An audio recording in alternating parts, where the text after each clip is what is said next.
Mafia 2 is it's a third-person action-adventure game set in a fictional city in the east coast of America during the 40s and 50s. It charts this guy, Vito Scaletta's, that sort of rise into a life of organised crime along with his buddy Joe.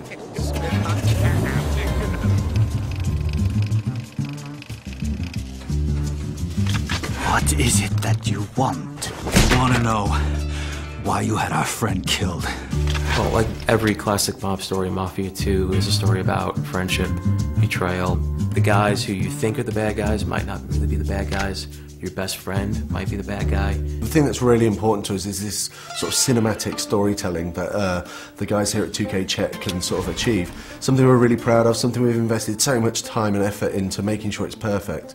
A na tom vlastně stavíme. We want to present the whole game in a Hollywood film-like style, and visually it looks amazing, but it's the story that's the most important thing for us. It starts off with, it's just about Vito, and then the first guy you meet is Joe. He's Vito's best friend, and then you'll meet Vito's mother and sister right away. Vito, my boy. My boy's home. Vito's a nice guy, he has strong morals, he doesn't kill people because he wants to, he kills because he has to. He just wants to get a bit of money, a bit of respect and a bit of power.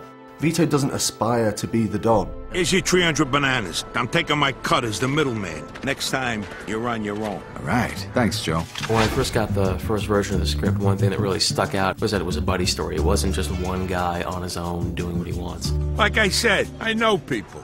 You get all the official paperwork tomorrow. Joe's sort of a shoot first, sort of ask questions later sort of guy, you know. Joe is the guy who comes up with the schemes and or tries to come up with the schemes, and Vito kind of makes sure that they both don't get arrested or killed. Joe just makes some pretty dumb decisions through the story, you know, and Vito is just left to sort of like deal with that and sort of get Joe, his best buddy, out of these scrapes. Don't worry, I thought of everything.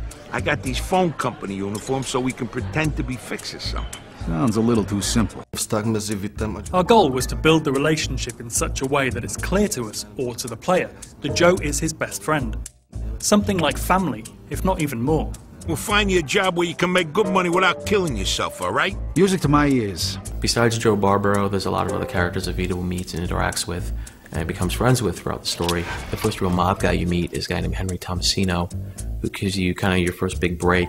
And then this guy named Eddie Scarpa, who's kind of similar to Joe in that he likes the booze, he likes the women. It's an open world city with a very strong linear story travelling through it, which is maybe a little bit of a different structure than we see with other open world games. With our game, the story is incredible, the dialogue is amazing.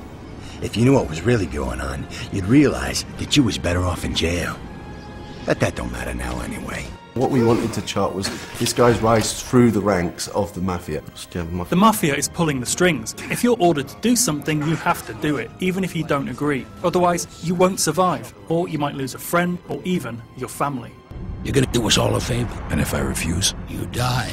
The life of a mobster isn't what it's all made out to be, you know. It's not all really glamorous, you know. It has some really bad things that happen to it, and we really explore that during the story. I think it's really interesting, and people are going to really enjoy it. What'd you say your name was? Vito. I need someone to give him a little nudge. $10 a man. What if someone makes a fuss? Well, then you'll have to convince him otherwise.